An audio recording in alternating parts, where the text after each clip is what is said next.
when the one you love doesn't love you back, and you toss and turn at 3 in the morning,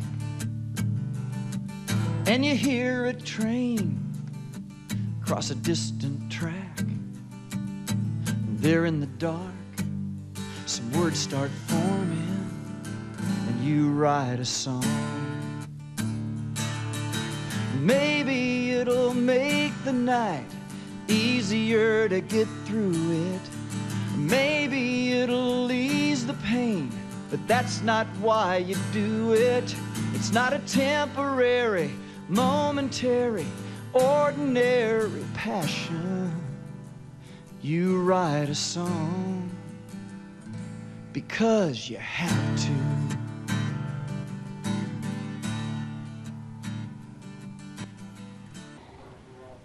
Hi, and thank you for joining us for Songwriter Connection. I'm Dave Lenahan. This show is produced in cooperation with NSAI. That's your local chapter of the Nashville Songwriters Association International. I want to thank our sponsors before we go any further. That's Buddy Rogers Music. They really help us put this show together, and we want to thank them. And the crew today is from the Ohio Center for Broadcasting. Behind this camera here that I'm talking to is Flash Miner. We got Hawk over there, and Dr. Willie Willie, Mark Broget. Thanks, guys, for helping out. I'm really excited about our show today and introduce you to our guest. We're going to have a good time. Before we do, I want to tell you just about some things that are happening. Here in Anderson, the community of Anderson, there's a new Anderson Union Civic Center. Many of you know about it, and we're producing some outdoor shows this summer, and the first of which is June the 4th, so mark your calendars for Saturday, June the 4th. A guy that you've seen on the show a couple of times, Mark Allen Barnett, is going to perform. And then, oh, this one you don't want to miss, Saturday, July 23rd, one of the best songwriters in Nashville. About every other song you're hearing on the radio these days is written by Mr. Rivers Rutherford, and he's going to put on a show down there and then a workshop for us afterwards. So if you want more information on that, you can check our website. That's southbrookSongwriters.com.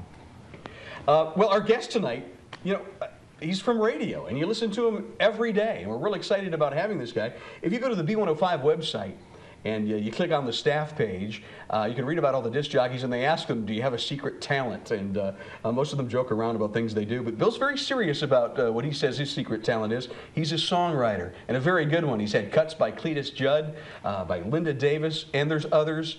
You're going to hear his music, and we're going to get to know this guy a little bit better. He's a CMA, Country Music Association award-winning disc jockey, and we're happy to have him. Bill Whyte is our guest tonight from B105. She wears her jeans way too tight.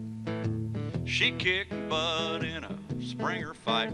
Got a biker tattoo down where the sun don't shine, and a hooter thong wedgie up her behind. She's got a fire engine red paint on her lips, hair piled high like cotton candy on a stick.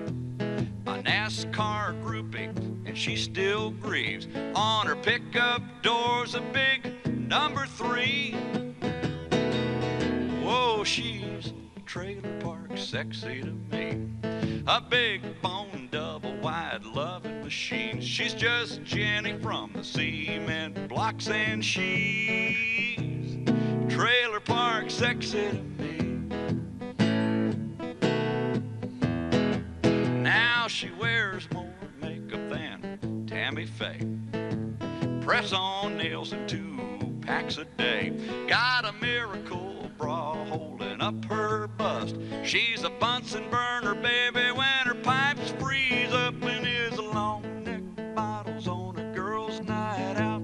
She likes it scattered and smothered at the Waffle House. She shot a 10-point buck from her own deer stand. She calls her 3 ex-husbands my old man.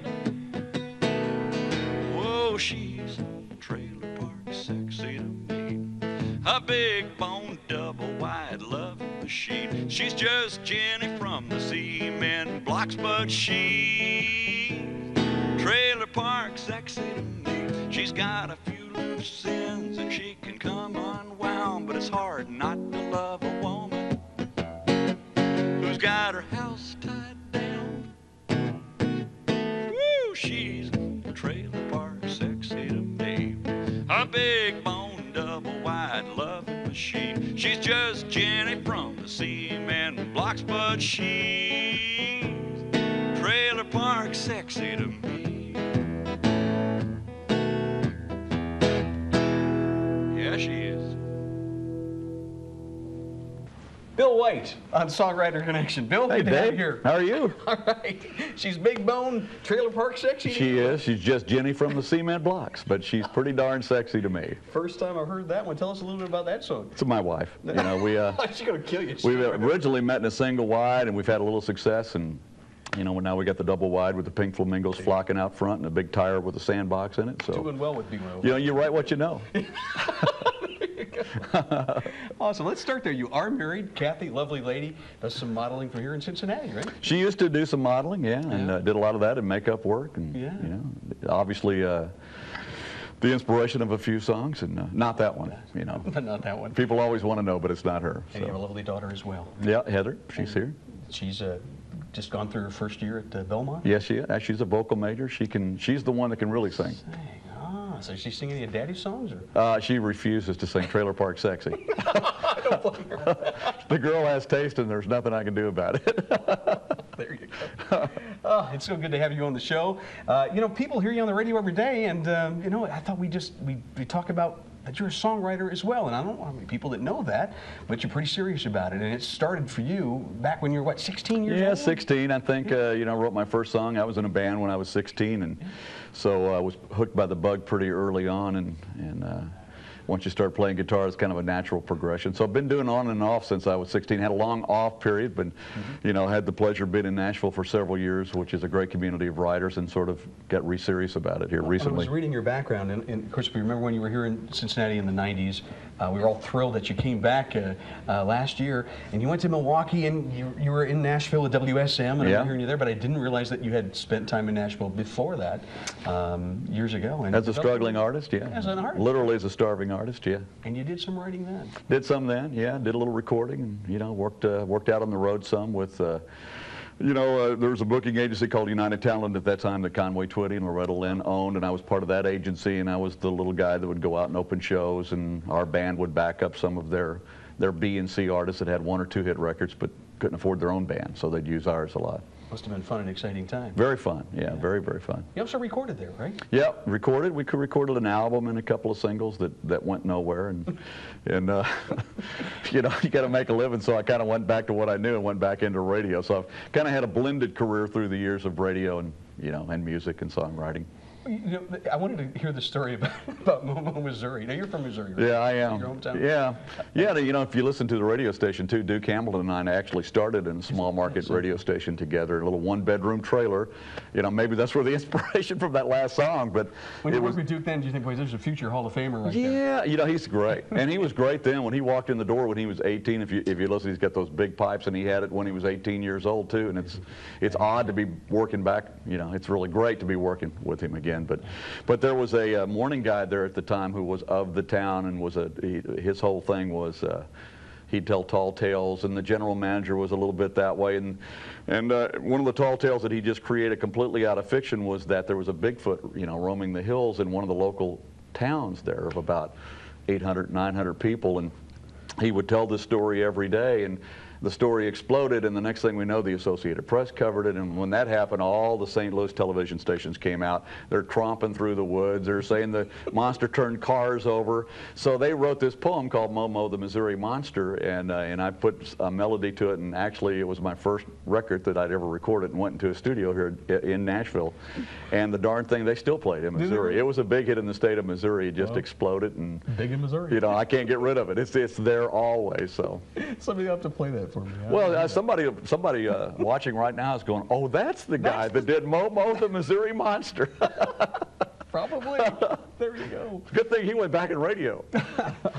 Hey, you've had a lot of recent success with the songs and stuff you're doing, and people would probably be thrilled to know you're doing an album project, right? We are, yeah. In fact, we're finishing it up here in the next few days. We'll be at the Bluebird. It's going to be a live comedy song album, and songs like Trailer Park Sexy are going to be on there. That's going to be on the album. It's going to be on there. So hopefully we'll have a website up before too long, and we'll start doing some dates and promoting the album. Hey, we'll track that, and we'll talk about this on future shows, so you know when it's available and I can get it.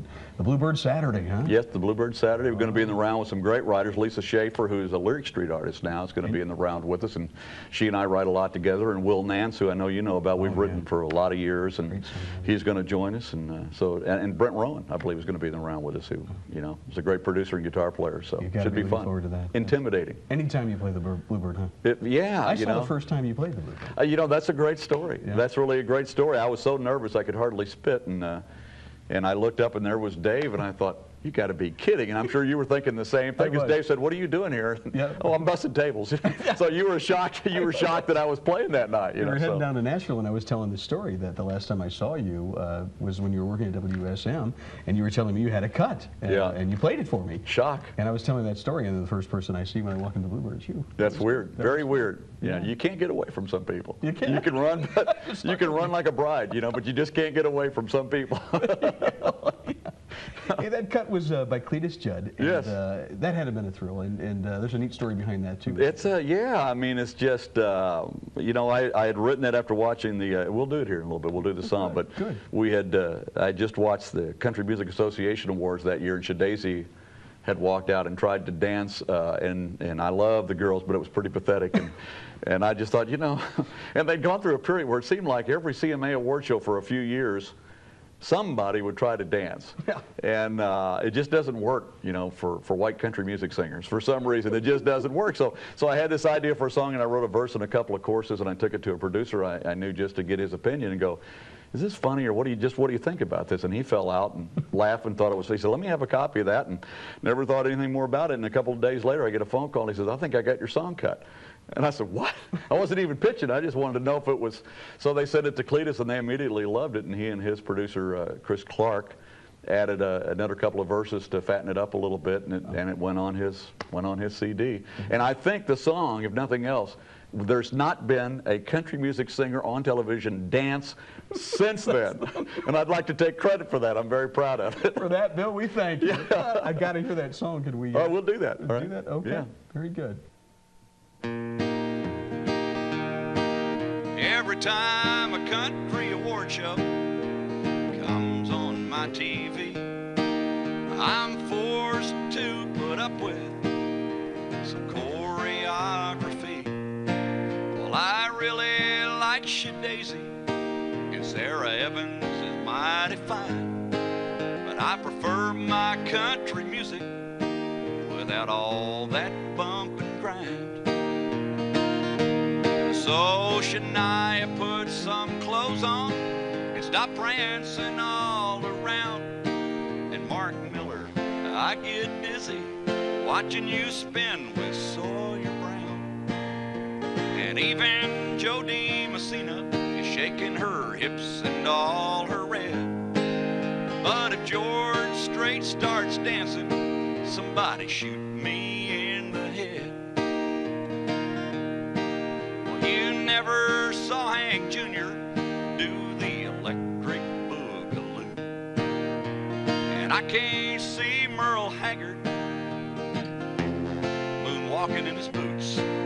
Now Faith Hill is a diva, and she can shake her bootyful thing, but I like my country singers to just hold real still and sing. So Kenny Chesney, keep your hat on and quit trying to get down. You don't see Brad Paisley sugar-footing like James Brown. And even the Dixie Chicks got their groove on in Earl's Dead. But if George Strait starts dancing, somebody shoot me in the head. Well, last night I had a bad dream. The country was going pop. I saw Alan Jackson break dancing while McGraw did the robot. So Trace Atkins, put one glove on. If you're gonna dance like that, you move like Michael Jackson, but you wear a cowboy hat. Now I don't much agree with what Leanne Womack said. I hope you dance. If George Strait starts dancing, somebody shoot me in the head. If George Strait starts dancing, somebody shoot me in the head.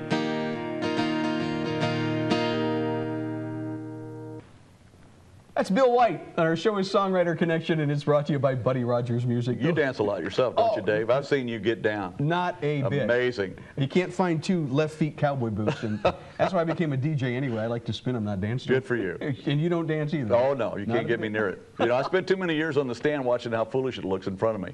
You know, so I don't want to go out there. It's dangerous. That was a cool cut for you. That was on Cletus Judd's, what's the Breath album? Yeah, it was on, you know, boy, you put me in the spot. I Yeah. can't, Cletus Envy is the name of the Cletus CD. Envy, okay. All right. And he did actually perform it a couple of times live. Right before the CMAs one year, he did it on CMT, which was kind of a thrill. But yeah, I'm pleased the way it came up. And if you listen to the record in production, they took all the George Strait hit licks with the fiddles and all that, and you'll hear the George Strait Amarillo by Mornings and all that in there, and it's straight cut. Yeah, it really is. Yeah. And speaking of Cletus, we saw him this year, you know, on Nashville Star. Yeah, special correspondent. Yeah, he did. And there's a connection there too. Well, the young girl that won, Erica Joe, you know, she's a very good family friend. Her and her mom and dad, she and my daughter sang some together. Went to the same high school together, so we've known them for a long time. So we had a vested interest, and we're rooting. And of course, as a songwriter, you just keep going. How nice was I to her? Was I nice enough that I could get her a song? Would she sing Trailer Park Sexy? You know, so, she's a sweetheart, though. She's just a very sweetheart. talented. Yeah. What a cool show. Well, let's talk a little bit about the songwriting. And in the past few years, very serious. And you've written with some of Nashville's best. I mean, I've been blessed that way. Yeah. You know, guys that are just coming out now, like Keith Anderson. You wrote with him. Yeah, we have a really. I just talked to Keith the other day, as a matter of fact, and we're hopeful in the song that we wrote together that maybe on his second song, a song we wrote together called "Me and a Bottle of Crown" and Jackson Brown, you know, might get cut. And it's been demoed up, and I'm real proud of that song. It's a very, very cool song. But yeah, and you write, and you just hope that those little babies somewhere will land. And sometimes it happens immediately, and sometimes you get a call years later that it wound up cut. So we're hoping for that. Billy Dean and I have a song that I'm very proud of together, and you know, and I keep hoping that that's going to go on one of his albums too. So do you have a favorite person you like to write with? I get to be very, very good friends because we live so close together in Nashville with Linda Davis, and she and I have written a lot together. So I love writing with her, and I love writing with a piano-based writer. You know, and she plays piano, so it allows you to write. She knows all the fancy chords. She knows where the in-between chords are. So I love writing with her. And she and I and Bobby Tomberlin have written together a couple of times. We have a Christmas song on her Christmas CD that she performs at the Opryland Hotel. And Bobby Tomberlin wrote "One More Day" for Diamond Rio. Great songwriter too. Great song. Yeah. Well, that's something. About your style. Well, it's interesting. I think every writer would like to write the next Holy Grail in a serious love song, and I have some songs like that are serious that I'm proud of, and I'm hoping we're going to get some cuts on. But because of doing comedy, it's always been kind of easy for me, and because of that, I've always not considered it maybe to be the most serious work that you could do, and I've kind of resisted it a little bit. And then when the George Strait thing happened, and I had a chance to write with Billy. One time I said, "Do you want to hear something?" I played him on couple of comedy songs, and one of them was a Cletus song, and he just thought it was hysterical, and he just real seriously said, he said, "You really should stop resisting that part of you." He said, "You really ought to think about going for that." And that made an impact with me, and since then I've really made a concentrated effort to go with the comedy stuff. Actors will tell you that drama is easy. It's hard to do comedy. Yeah, it's interesting, isn't it? Because if you do anything long enough, whatever your job is, whatever your profession is, that's easy to you because there's a repetition to it, there's a rhythm to it. You get up, you do it every single day. You don't think anything about it being tough at all, but I couldn't come to your job, be amazed at your job probably, whatever it is you do, and go, wow, how do you do that? Because I've done it for so long, I forget that not everybody can go there very easily. So it was a nice reminder from him and a couple of other people that I trust to say, here's your strength, you ought to think about honing in on that a little bit. Let's hone in on the craft a little bit here. Now, how it's done today, and we talk about it time and time again, you co-write today. You write in groups, small groups. You get together, you make appointments, and you're writing with a lot of important people now, and it's got to be cool. But take us through a process, perhaps. Well, it's interesting. I mean, there's no two rules of thumb. I personally, it's easier for me if there's a good hook. But But I've written with, you know, where there were no ideas, and you sit with a bunch of guys, which is why co-writing is so great. And within a conversation, nobody's got an idea, but within a conversation, just like this, something might come up, and you go, hey, that's an idea. Let's write that. You know, what we just said about, let's write that idea. That will happen sometime. But generally, for me, you know, having a good hook is a way to go. And if you get a chance, I've found that if you get a chance to write with guys that write all the time, like some of Jeffrey Steele's that you've had on, that they pretty much depend upon you being the novice to come in with the idea, because they've written theirs a long time ago, you know, for the most part. So they cherish having a writer come into the fold that's got a great hook, you know. And I think that's what I bring to the table for those guys, is I have a long list of fresh ideas and hooks that haven't, you know, been written before. You know, so hopefully that helps them too. Where do the hooks come from? Well, you know, I keep a hook book with me at all time. I call it a hook book, but a pad. Keep it in your car, keep it near you at all times, so that you don't forget the idea. And you know, I'm sure you've heard writers, if you talk to them, say they'll wake up in the middle of the night, and some of them will have a little pad right by the bedstand, and will literally get up and write 1 or 2 lines down, and even put it into a voice recorder if they have a melody running through their head, because you will forget it by the time morning, you know, comes around. So I always try to keep that handy, and then when it's time for a writing session and everybody's dry, you can refer to that and go, well, how about this? You know, what do you think about this? Some ideas. Yeah. Okay. And I imagine you listen a lot. You listen to conversations. Read a lot. Yeah, pop culture. You know, I mean, a lot of times keeping up with what's in the news and pop culture, I think it allows the language of your lyrics, you know, sometimes to be relevant, you know, and have a little hooky thing to it that pops out, you know, in the song, you know. So if there's one thing you can sum it up, what's the most important, you think, aspect for an up-and-coming writer to focus in? Well, write as much as you can, first of all. It's a discipline. Yeah, it's a real discipline. There are guys I know that are blessed to just write inspirationally, and they only write inspirationally when they have an idea. But, you know, if you look at the guys that are getting the cuts right now, the John Riches and the Jeffrey Steeles and the people like that, those are guys that get up pretty much every day and make an attempt at writing. Lisa Schaefer, who I mentioned, who's from Crittenden, Kentucky, who is going to be a big star, I predict, on Lyric Street. Remember that? And she's only 23 or 24, went to NKU, but every time I call her, she's in a writing session. She writes twice a day. You know, with the biggest writers in town. She's that disciplined, and it's that competitive too. I think you're kidding yourself if, you know, if you think you can take it lightly and hope that a door will magically open and somehow you get a cut. A little magic happens every now and then, but those that usually get the consistent cuts are the real craftsmen, and those that work and work and work at their craft every day and have themselves or somebody on their behalf pounded on those doors and shaking hands with the artist and the movers and shakers trying to get that song through the front door. Discipline, that's the key. Passion. Yeah. And maybe you didn't And realize. a fresh idea, you know. Try to put a new twist on something old. Every song's been written 100 times, except Trailer Park Sexy, you know. But, you know, so a fresh idea on a love song. The love songs have been written 80 billion times, but every now and then you'll hear a song come on the radio that's a love song that's just a little different twist on the thought, you know, that turns out to be a great song. It's great. It's serious business, isn't it? It is. Yeah, it is. It's fun, but it's very competitive. Yeah.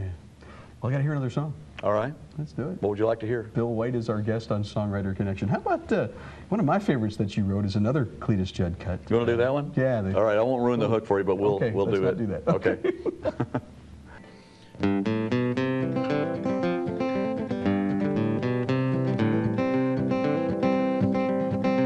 Well, me and Bobby Ray are going down to a pickup joint just out of town. You know, a meat market where you pick up chicks. Well, knowing Bobby Ray as I do, he'll be going home alone before the night is through. He's just too darn picky, always wants to score big. Well, I'm not leaving here alone.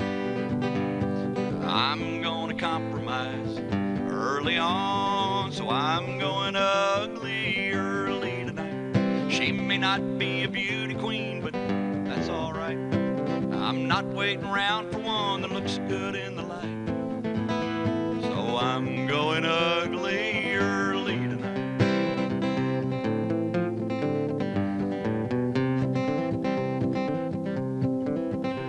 So Bobby, I says, please don't stare, but check those two out standing over there. He says, you mean the good-looking blonde and the one with the big zits? I said, that's right. Now here's my plan. I ain't going for Miss Scandinavia and her little chubby friend. That's my pick. You can drink 'em pretty, but not skinny. And if you get too picky, you ain't getting any. So I'm going ugly early tonight. She may not be a beauty queen, but that's all right. I'm not waiting around for one that looks good in the light.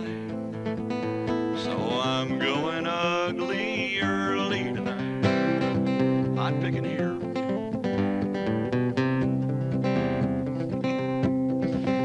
Then all of a sudden, to my surprise, the good-looking one's giving me the eye, and I'm fixing to move up from a 2 to a 10. She said my place is not far from here. I'll grab my purse, you pay for the beer, and I was getting pretty puffed up till she turned to her friend.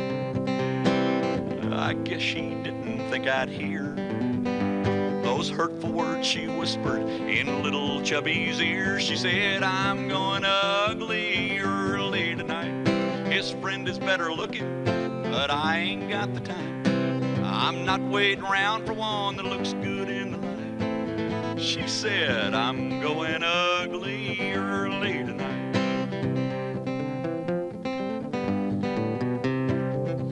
Well, you know, she really hurt my pride, but way down deep inside, I'm glad she's going ugly early tonight.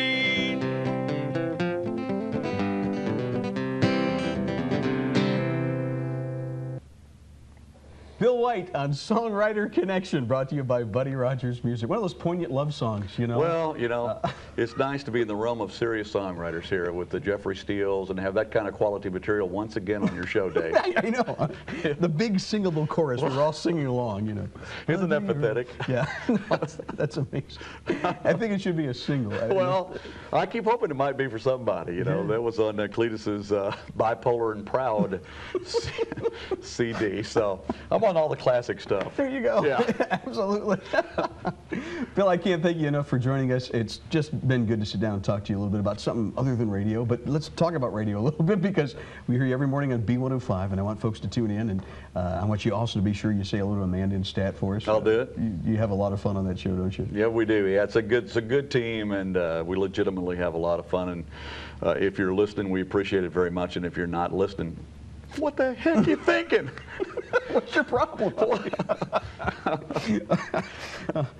Check out the website, b105.com, and then we're also going to keep you posted on Bill's new album, which, any idea when that's going to come? Well, I don't know what the timeline is, but before the end of the year, I'm hoping by the end of the summer that we'll have it out. And looking for a working title, too, so if you got ideas. Might be Going Ugly Early. Going Ugly I kind of Early. like It Is What It Is, you know, which kind of fits me. You know, There you go. It is what it is. Yeah. Sounds good to me. Well, we'll work on a title for you. All right, thank you very much. Before we let you out of here, though, we want another song. I got a brand new song for you to try. Is it okay if we try out something brand new? I'd love it. Something on a hot topic that applies to each and every one of us right now. Just a serious.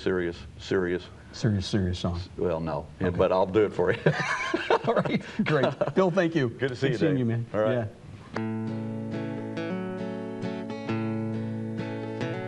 Well, I think I finally figured out why gas is so high. It's really geographical if you open your eyes. There's oil down in Texas and in the Oklahoma hills, but all the dipsticks are on Capitol Hill. So here's to the dipsticks in Washington, D.C. with their master's degree in proctology. They're sticking it to you, and they're sticking it to me. Here's to the dipsticks in Washington, D.C.